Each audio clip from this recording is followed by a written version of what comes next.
찬양이니까 이게 신나고 가사가 좋은 찬양이니 어렵더라도 같이 불러주시면 좋겠습니다.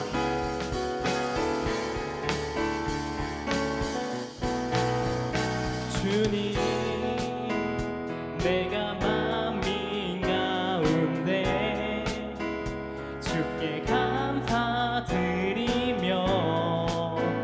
주의 이름 높이며 찬양합니다. 주님, 한결같은 그 사랑 하늘 위에 이르며 주의 진실하심은 영원하도다. 다시 한번 주님, 내가 맘인 가운데 주께 감사드리며 주의 이름 높이며 찬양합니다. 주님, 한결같은 그 사랑 하늘 위에 이르며 주의 진실하심은 영원하도다. 주는 하늘 높이 높이 받으시고 주 영광 온 땅에 펼치소서. 주는 마음 깊이 기쁨 채우시고 주의 사랑 온 땅에. 주는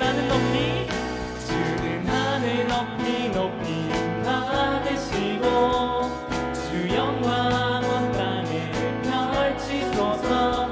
주는 마음 깊이 기쁨 채우시고 주의 사랑 온 땅에 알리소서.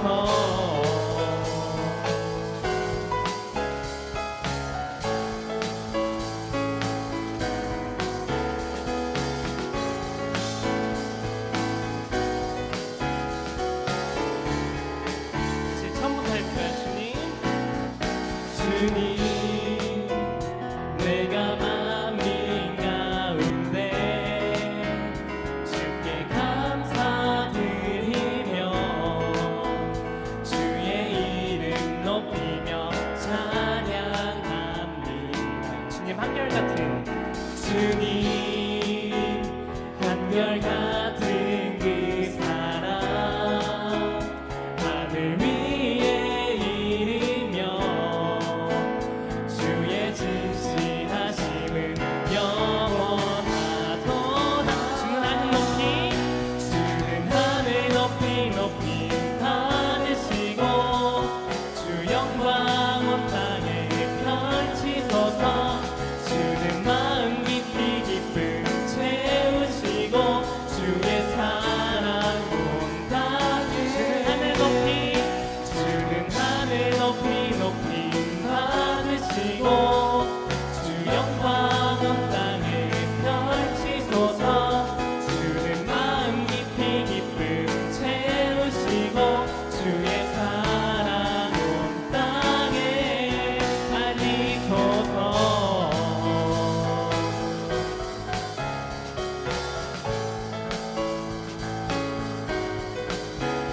먼저 주님 한 분만을 높이길 원합니다.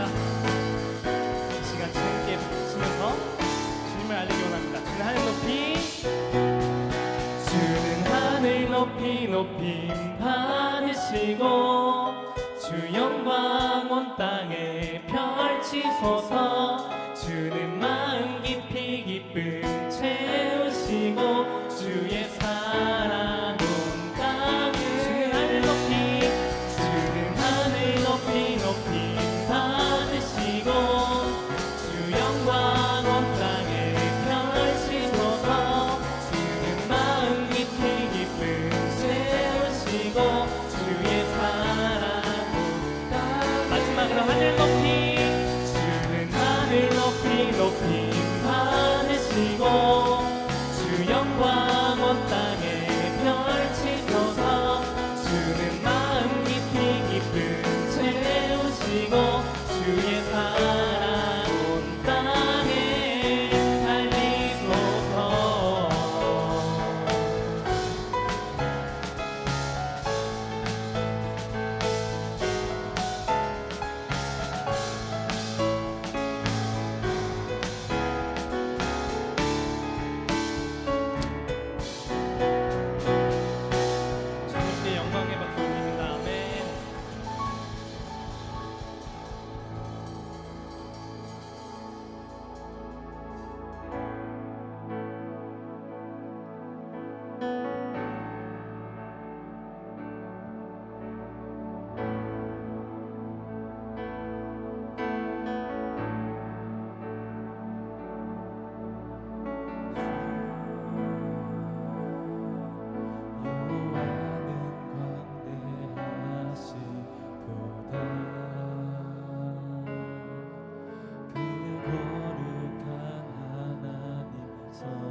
계셔 홀로 영원하시니 주의 크신 이름 높이며 우리에게 행하신 위대한 일 감사하세 오 주의 신실하신 기사랑 온 땅과 하늘 위에 계셔 홀로 영원하시니 한 번 더 찬양합니다. 주의 크신 이름 높이며 우리에게 행하신 위대한 일 감사하세 오 주의 신실하신 기사랑 온 땅과 하늘 위에 계셔 홀로 다시 한번 찬양합니다. 주의 크신 다 주의 크신 이름 높이며 우리에게 행하신 위대한 일 감사하세 오 주의 신실하신 기사랑 온 땅과 하늘 위에 홀로 영원하신 살아계신 주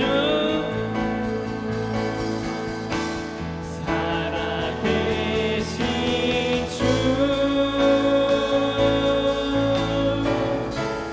나의 참된 소망 걱정 근심 전혀 없네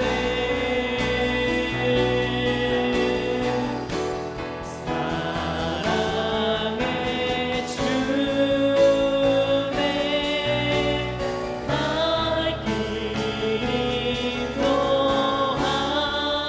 인도하니 내 모든 삶의 깊이 네 충만 살아계신 주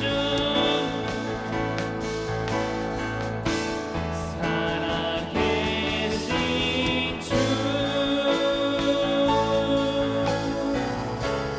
나의 참된 소망 걱정 근심 전혀 없네 사랑의 주 사랑의 주네 갈 길 인도하니 내 모든 삶의 깊이 네 충만 목소리로 한 번 더 찬양합니다. 살아계신 주 살아계신 주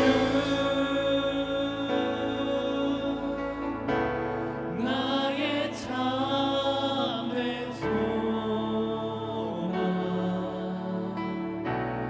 걱정 근심 전혀 없네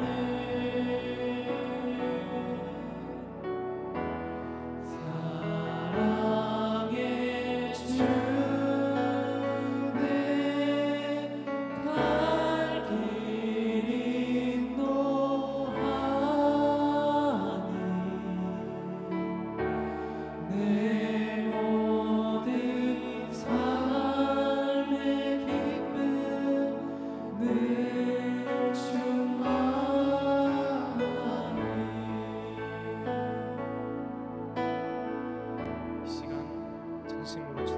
기도드리길 소망합니다. 작은 목소리로 잠깐 기도하겠습니다.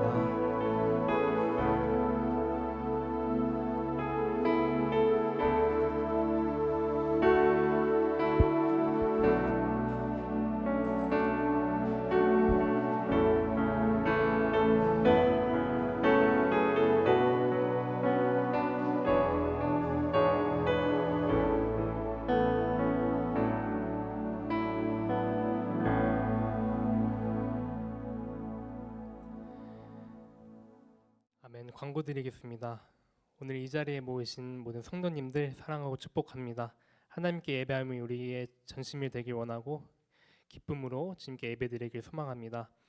그리고 예배를 시작하기 전에 다시 한번 핸드폰 확인해 주셔서 무음 모드나 전원 꺼져 있는지 확인 부탁드리겠습니다. 그리고 이번 오는 주 화요일과 수요일 청년부 MT 있습니다. 공지 잘 확인해 주시고 안전하게 갔다 오도록 기도 부탁드리겠습니다. 그리고 오늘 예배 후에는 셀 모임이 없고 25년도 준비하는 우리 리더들과 임원들 잠깐 모여서 모임 가지도록 하겠습니다. 그리고 10월달 큐티 시작되었는데 이번 달 큐티 호세아와 갈라디아서입니다. 잊지 말고 꼭 해주시길 바라고 우리 목사님 이규호 목사님 나오셔서 말씀 전하실 때 은혜 받는 시간 되시길 바랍니다. 네, 우리 함께 보실 하나님의 말씀은 갈라디아서 1장 4절의 말씀입니다.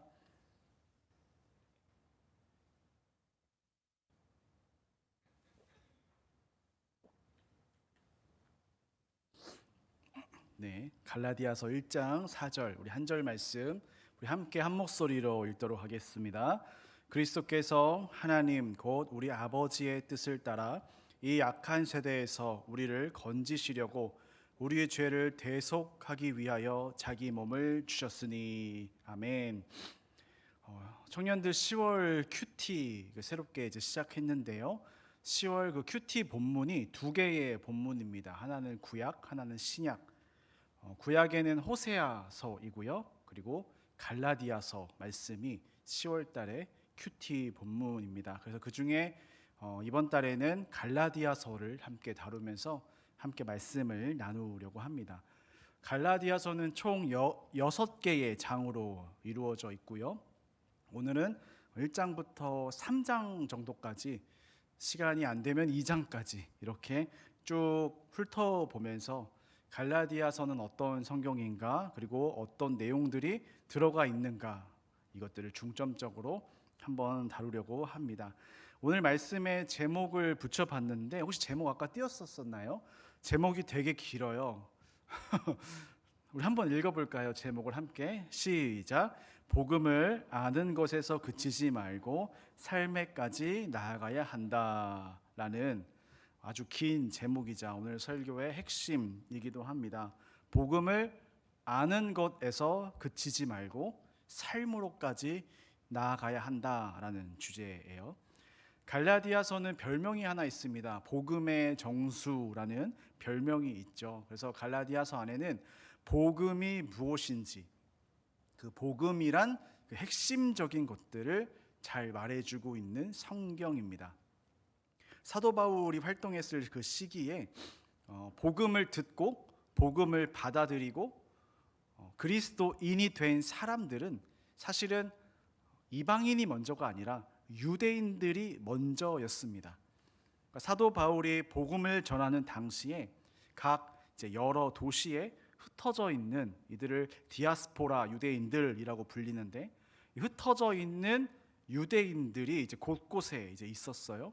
사도 바울이 복음을 전하기 제일 좋았던 것은 그 유대인들이 모여 있는 그 디아스포라 유대인들이 모여 있는 그 장소에 가서 유대인 회당들이 있거든요. 그 회당에 들어가서 복음을 전하면 그곳에 모인 유대인들이 복음을 제일 먼저 듣고 받아들이거나 말거나를 하게 되는 거죠.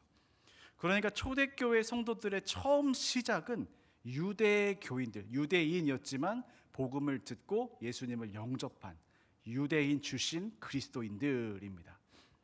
그들이 하나님을 믿고 믿음의 백성이 되었지만 그들이 가지고 있었던 오래된 관습들이 있었어요. 그래서 그 문제 때문에 많은 갈등들이 생기게 됩니다. 특히 이 유대인 기독교인들은 이방인 기독교인들에 대해서 이렇게 말하는 것이죠.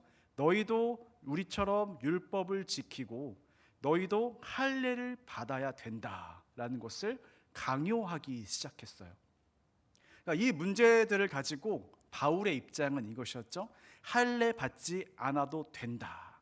할례 받지 않아도 된다 하면서 복음이란 무엇인지를 이 갈라디아서 안에서 쭉 설명을 합니다. 자, 갈라디아서 1장부터 보시면 특이한 점이 있습니다. 사도 바울이 쓴 다른 편지들과는 다르게 바울이 처음에 어떻게 시작을 하냐면 저주의 말을 하면서 이 갈라디아서 편지를 시작해요. 우리가 알다시피 사도 바울이 쓴 대부분의 편지들, 그러니까 신약 성경에 보면 바울 서신이라고 분류되죠. 그 편지들을 우리가 보면 공통점들이 있습니다. 처음에 인사를 하고 하나님의 평강이 있기를, 나는 너희 때문에 감사한다. 그러니까 축복과 감사와 좋은 말들을 많이 합니다. 그런데 갈라디아서 1장부터는 축복과 감사 이런 게 아니라 저주가 들어있어요. 저주. 우리 한번 본문을 볼까요? 1장 8절에서 9절 말씀입니다. 이것도 우리 함께 읽어보겠습니다. 그러나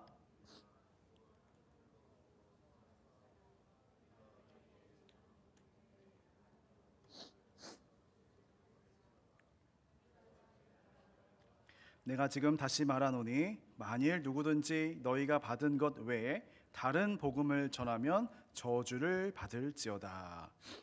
저주를 1장 처음부터 세게 강하게 이렇게 시작하는 것은 바울이 쓴 서신 중에 이 갈라디아서가 유일한 편지입니다.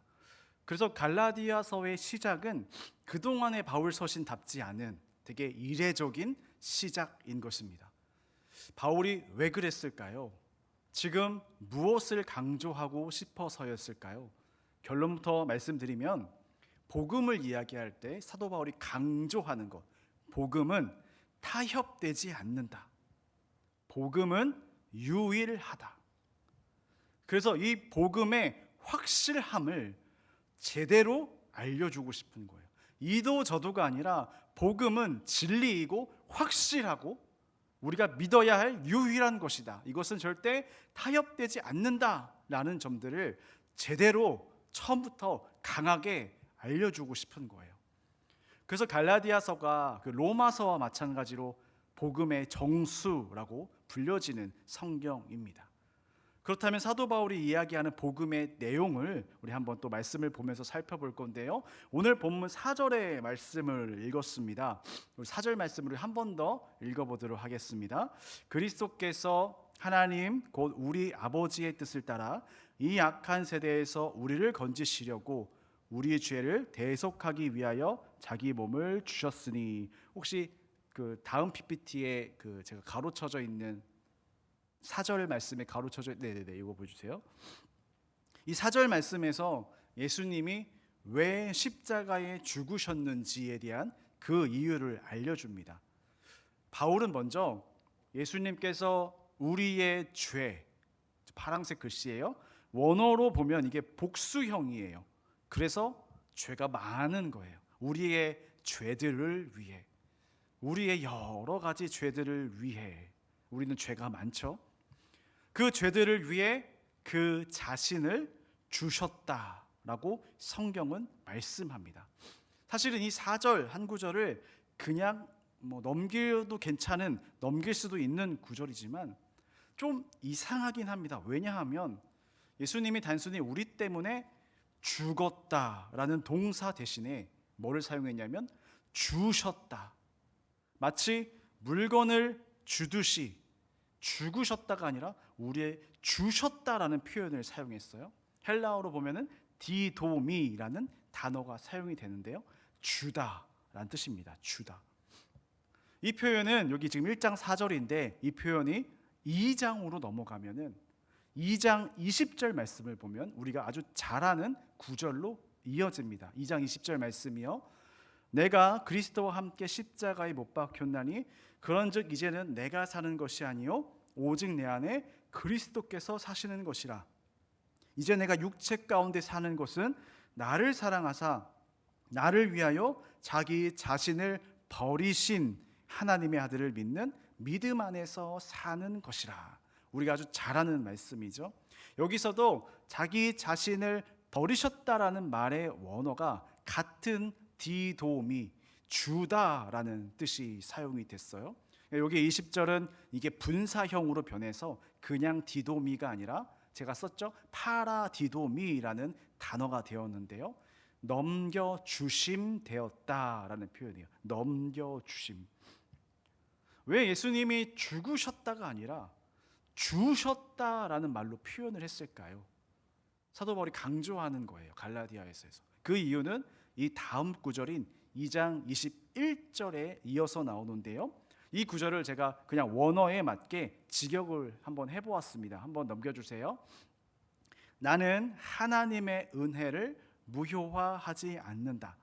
만약 의로움이 율법을 통해서 온다면 그리스도께서 헛되이 죽으셨다.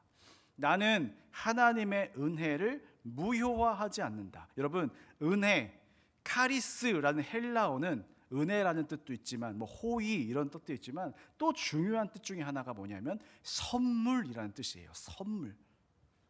즉 바울은 예수님이 십자가에서 죽으신 사건을 예수님이 우리에게 선물이 되셔서 우리에게 주어짐이 되신 거예요.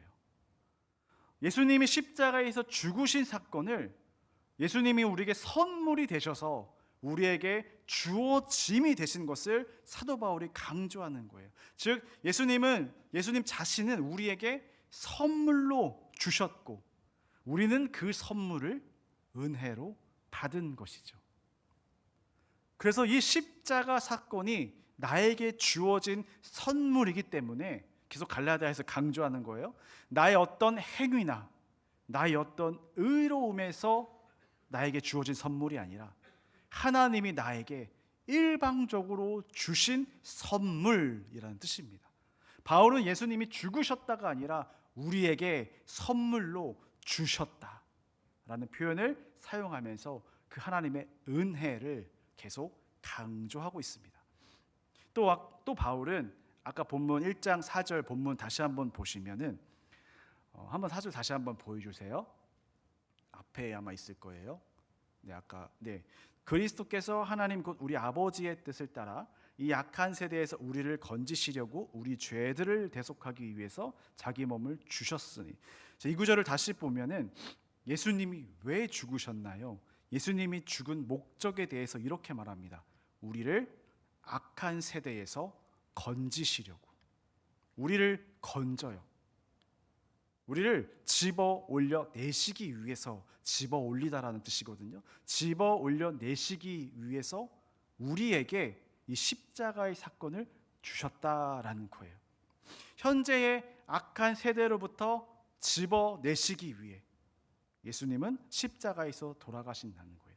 우리 목사님께서 오전에 강조했습니다마는 여러분, 예수 십자가 사건을 내가 믿는다는 의미는 단순히 우리가 살다가 죽어서 천국에 가기 위해서다가 아니라 지금을 살아가고 있는, 그런데 지금 우리를 장악하고 있는 현 시대의 악한 소나기에서 우리를 건져내 주시기 위해서, 우리를 끄집어내 주시기 위해서, 다시 말해서 우리가 이 세상에 속해서 살아가지만 그 세상에 휩쓸리고 넘어지지 않고 믿음으로 구별되어 살아갈 수 있도록 돕는 힘이 바로 십자가의 능력이라는 것입니다. 그래서 우리가 지금 이 세상을 살아가는 우리의 힘은, 우리의 원동력은 바로 십자가의 은혜에 달려있다라는 사실입니다. 이것을 믿는다라는 것이 우리가 십자가를 따르고 믿는다라는 의미예요. 우리 이런 인생의 질문을 많이 하죠. 나는 누구인가? 나는 어디에서 왔는가? 나는 무슨 목적으로 지금 나에게 주어진 인생을 살아가야 하는가? 여러분, 이 질문이 여러분에게 찾아온다면 여러분 이렇게 역으로 질문하세요. 오늘 나에게 주어진 복음은 무엇인가? 여러분 이거를 찾으셔야 돼요. 내가 어떻게 살아갈 것인가? 이런 질문이 나에게 찾아올 때에 오늘 나에게 주어진 이 십자가는 어떤 의미인가? 오늘을 살게 하는 이 십자가의 능력은 어떤 능력인가? 여러분 이것을 질문하면서 찾으신다면 삶을 살아갈 이유가 생깁니다. 그러면 내가 누구인지 발견이 됩니다. 이 세상을 살아갈 내가 삶의 이유를 찾을 수 있고 내 삶의 목표에 십자가의 사랑이 없었는데 그 십자가의 은혜를 내가 알고 나니 내 삶의 목표를 다시 십자가로 재설정해 볼 수가 있죠. 내 삶의 복음이 어떻게 펼쳐지는지, 하나님은 나에게 어떤 것을 기대하시는지 그것들을 기대하며 살아가는 사람들이 바로 이 시대를 살아가는 복음의 사람들인 거죠. 그냥 교회 다니는 사람이 아니라 정말 십자가를 믿는 복음의 사람들. 여러분 이 복음에 어떤 내용이 더해지거나 어떤 것이 빼져서 변질되는 일이 절대 있어서는 안 됩니다. 여러분 바울이 왜 아까 처음에 1장 7절에서 8절에서 본 것처럼 바울이 이례적으로 저주의 말로 시작을 했어요. 여러분 왜 바울이 저주의 말로 시작한지 아세요? 이 바울 시대도 마찬가지로 고대인들은 어떤 많은 우상들이 나라마다 있잖아요. 그 나라의 정체성 자체가 우상이라고 여겨도 될 만큼 그 고대인들은 그 각자 믿는 그 우상들, 신들의 그 성스러운 거룩한 법들이 있어요. 뭐 신탁이라고 불리기도 하고, 뭐 신의 법, 신탁. 그래서 이것을 기록한 게 뭐 성스러운 그들만의 어떤 문서. 그리고 또 어떤 걸 신성시 여겼냐면 이집트에 보면 많죠. 왕의 무덤들. 이런 것들 신성시하게 여기잖아요. 근데 고대인들은 이런 문화가 있었어요. 이것들이 파손되면 안 된다. 이것들은 보호되고 보존되어야 한다. 여러분 이런 것들에 거기에 뭘 걸었냐면 저주를 걸어요. 타인이 침해할 수 없도록, 타인이 바꿀 수 없도록, 그 무덤을 건들 수 없도록 저주를 거는 바울 시대 당시 일반적인 문화가 있었어요.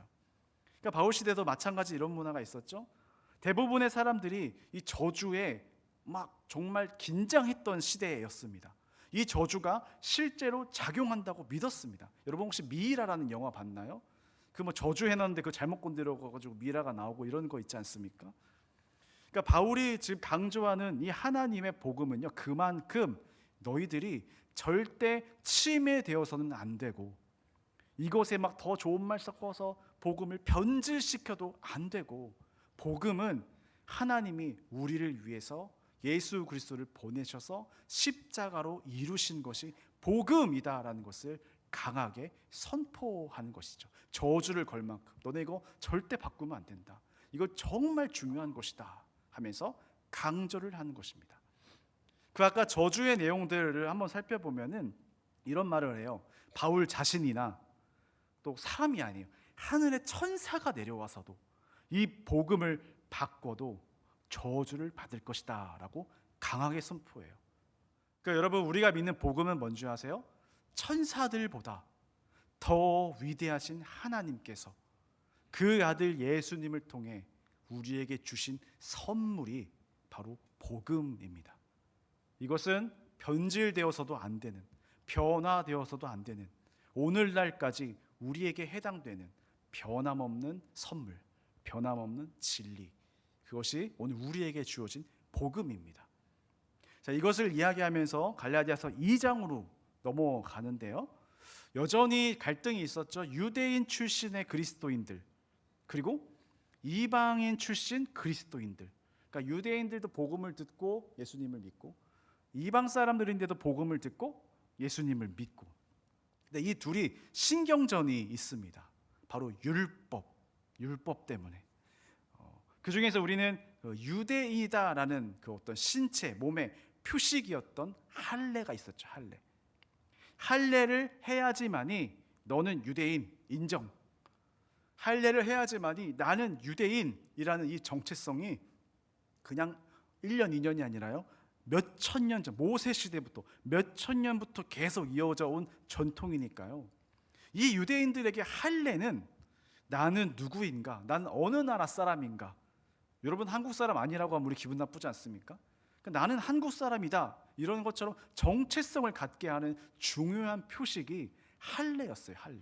우리와 다른 문화이기 때문에 우리는 할례를 저도 그렇고 잘 와닿지는 않지만 이들에게 있어서 나는 한국인이다, 이런 정체성이 바로 할례였어요.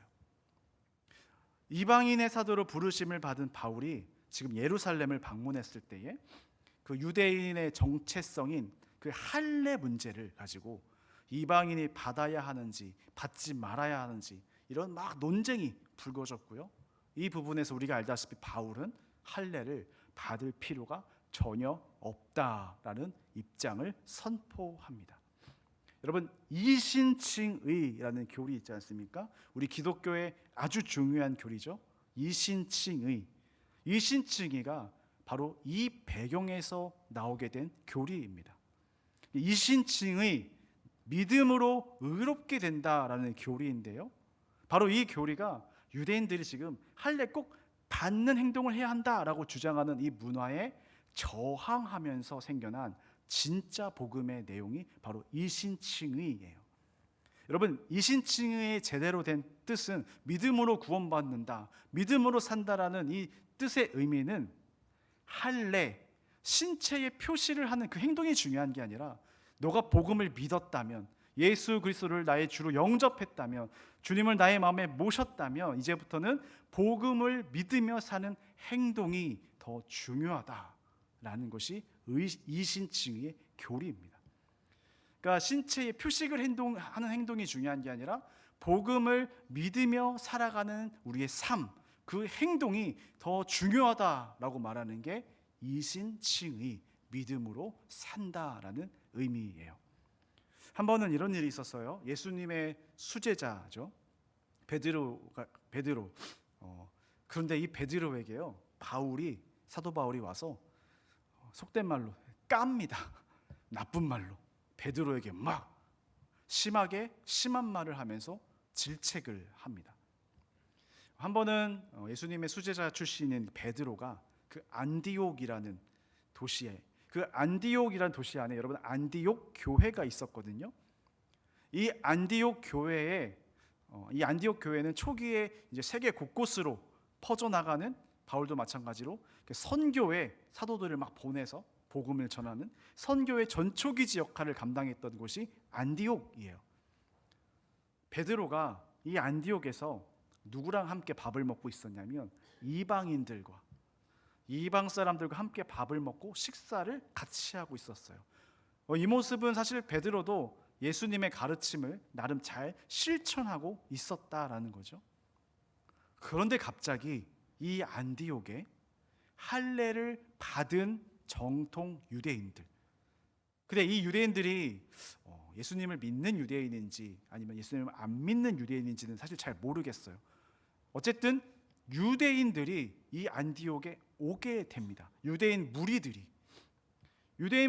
베드로에게 가까이 오니까 베드로가 어떤 액션을 취하냐면, 내가 지금 이방인과 함께 식사하고 있는 모습들이 그 유대인들에게 들킬까 봐 두려워서 자리를 뜨는 그 행동을 하게 됩니다. 갈라디아서 2장에 보면 바울이 이것을 베드로에게 책망을 하는데요, 2장 11절에 이런 말씀이 있어요. 게바는 베드로죠. 게바가 안디옥에 이르렀을 때에 책망받을 일이 있기로 내가 그를 대면하여 책망하였노라. 이 일 때문에 바울이 베드로를 책망해요. 근데 책망하였다라는 이 말의 원어는 카타기노스코라는 헬라어가 사용되었는데요, 사실은 더 센 뜻입니다. 더 강한 뜻이에요. 어떤 뜻이냐면 너 유죄다, 너 유죄를 선고받았다라는 강한 표현이에요. 오늘을 보면은 이 구절에 숨겨진 주어가 하나님이거든요. 그리고 저 표현이 수동태 표현이에요. 즉 이런 말이에요. 하나님의 유죄 판결을 너가 받았다. 사도 바울이 베드로에게 이렇게 말하는 거예요. 너 하나님에게 죄 있다고 유죄 판결을 받았다. 강한 표현이죠. 죄 있다고 선언해 버린 거예요. 그리고 계속 베드로가 이어서 말하는데요, 14절에 보면 이런 말씀이 있어요. 그러므로 나는 그들이 복음의 진리를 따라 바르게 행하지 아니함을 보고 모든 자 앞에서 게바에게 이르되 네가 유대인으로서 이방인을 따르고 유대인답게 살지 아니하면서 어찌하여 억지로 이방인을 유대인답게 살게 하려 하였느냐. 복잡한 말이지만 쉽게 말하면 너 사역 똑바로 해라. 그러니까 바울이 베드로에게 너 바르게 행하다라고 했는데요. 바르게 행하다라는 저 오르토포데오라는 헬라어는 바르게 걷다라는 뜻이에요. 우리 성경 세번역 성경도 보면 이 부분을 베드로가 바르게 걷지 않았다라고 표현을 합니다. 신앙의 길을 걸어가는데, 신앙의 삶을 살아내는데 바르게 안 살았다는 거예요. 여러분, 베드로는요 그 당시에 사역자들, 사도들의 리더였거든요. 그런 베드로에게 바울이 왜 이렇게까지 심하게 말을 할까? 너, 오늘날로 말하면 이런 말이에요. 너 사역자답지 않다. 너 사역하지 마라. 하나님이 너에게 유죄를 선고했다. 너 바르게 신앙의 길을 걷지 않았다. 이런 말이거든요. 당대의 최고의 사역자들 중에 리더에게 지금 이런 말을 바울이 선포하는 거예요. 이 말씀을 묵상하면서 이런 것들을 깨닫는 거죠. 예수님의 수제자로 유명한 베드로마저도 복음의 진리를 따라 걷지 않으면 하나님께 즉시 정죄를 받는구나. 하나님이 즉시 책망하시는구나. 하나님이 즉시 나무라시는구나. 그렇다면 지금 나는 어떨까? 나는 지금 복음의 진리를 따라 잘 걷고 있는가? 하나님이 지금 나의 삶을 보시고 뭐라고 평가하시고 뭐라고 말씀하실까? 이렇게 두려운 마음이 드는 거죠. 저는 그래서 오늘 설교의 제목대로 이런 메시지를 함께 적용하고 싶었습니다. 복음의 내용을 우리가 알았다면, 복음이 무엇인지 깨달았다면 복음에 마땅한 길을 걸어가야 한다. 그 삶을 살아내도록 우리가 다시 한번 노력해야 한다. 우리가 복음을 듣는 것, 아는 것에서 그치지 말고 우리의 삶의 자리까지 가지고 나아가서 복음대로 살아내는 것이 정말 중요하다라는 사실입니다. 오늘 시간이 많이 가서 3장까지는 다 못 볼 것 같습니다만, 그래서 마지막으로 오늘 제가 이 사진을 보여드리고 설교를 좀 마무리하려고 합니다. 여러분, 사진에 보시면 앞에 멋진 건물이 있죠? 우리나라에는 없는 것처럼 생긴 건물이 있습니다. 여기가 로마예요, 로마. 운이 좋게 제가 신혼여행을 이탈리아로 갔어가지고 제가 그때 직접 찍은 사진입니다. 여러분, 로마에서 그 도시 투어, 시티 투어를 하면은 저 사진이 있는 저 곳을 가게 됩니다. 뭣도 못 모르고 건물 멋있네, 저기서 막 웃으면서 사진 찍으시는 분들도 계시는데요. 사실 저기가 어디냐면 사도 바울이 순교당한, 사도 바울이 목이 잘린 그 참수터입니다. 저 멋져 보이는 건물이요, 참수터예요. 참수터. 길을 쭉 따라서 저 건물로 들어가면은, 저 문으로 들어가면 죽는 거예요. 다시는 못 나오는 거예요. 저 다음 사진이요. 저 참수터에 들어가기 전에 그 가는 길을 이렇게 막아놓고 보존을 해놓았습니다. 이렇게 막아서 보존하고 있는데요. 왜 저 부분을 보존해 놓냐면 예전에 사도 바울이 한 걸음 한 걸음 마지막 죽음을 향해 실제로 밟으며 걸어갔던 그 실제 돌길이에요. 사도 바울 시대에 있었던 그 옛 돌길 그대로. 사도 바울이 저 돌길을 밟고 그 참수터로 들어갔겠죠. 저 길을 계속, 저 사진 찍는 포인트에서 계속 보고 있었는데 내 기분이 되게 묘했어요. 그 시선을 들어서 또 참수터를, 건물을 바라보면서 참 많은 생각들을 하게 됐습니다. 2000년 전에 사도 바울도 여기를 마지막으로 걸었었는데 사도 바울은 어떤 생각을 하면서 저 죽음의 길을 걸어갔을까? 사도 바울도 저 참수터로 이제 들어가면 다시는 못 나온다, 자신이 죽는다는 것을 알았어요. 왜냐하면 저 참수터 자체가 죽으러 들어가는 참수터니까요. 저기로 죽으러 간다는 것 자체가 이미 사형 선고를 받았고 죽으러 가는 거예요. 복음 때문에 이 길을 계속 살면서 이 길을 걷다가 마지막 죽는 곳까지 지금 사도 바울이 걸어왔기에 바울이 지금 저 자리를 걸어갈 때에 이런 생각하지 않았을까 생각했습니다. 지금까지 자신이 복음으로 살아냈었던 그 수많은 일들, 그 기억들이 저 길을 걸어가면서 주마등처럼 막 스쳐 지나가지 않았을까? 그리고 힘들고 지칠 때마다 나에게 힘 주시고 나에게 찾아와 주셨고 또 나와 함께 해주셨던 그 복음이신 예수님, 나를 위로해 주시며 내가 두려워할 때마다 강한 마음 주셨던 그 예수님, 그 은혜들을 다시 기억하면서 그 힘으로 그 능력으로 담대히 저 발걸음을 걸어갈 수 있지 않았을까 생각을 해보았습니다. 이런 적용을 드리고 싶어요. 여러분, 우리도요 지금 잘 사는 것 같지만 결국에는 저 문으로 들어가는 인생을 우리가 살고 있는 거예요. 죽음으로 한 걸음 한 걸음 걸어가고 있는 인생을 우리가 지금 살고 있잖아요. 저 죽음의 문 앞이 보이는 바로 코앞까지 내가 걸어갔을 때에, 내가 죽음에 다다른 상태에 이르렀을 때에 여러분은 어떤 기억을 끄집어내시겠습니까? 복음으로 살았던, 복음이신 예수님께 위로받았었던, 예수님 때문에 삶을 살아내고 여기까지 걸어왔던 그 나의 인생들이 감사함으로 기억나야 되지 않겠습니까? 그 일들이, 그 감사한 일들이 지금 내 삶에 더 많아져야 하지 않겠습니까? 여러분, 나는 지금 어떤 인생의 길을 걷고 있습니까? 나는 어떻게 살아야겠습니까? 이런 질문을 하신다면 여러분, 다시 복음이 무엇인지, 예수님이 우리에게 선물로 주셨다는 그 의미가 무엇인지, 내가 이걸 정말 감사함으로 받아들이고 있는지, 내가 지금 복음으로 삶을 살아내고 있는지. 십자가의 힘은 세상에 속하지만 그 안에서 거룩하게 살도록 우리를 도우시는 힘이에요. 내가 그 십자가의 능력과 힘을 믿고 세상 가운데 나아가서 복음으로 살아내고 있는지 우리의 삶을 점검해 볼 필요가 있을 것입니다.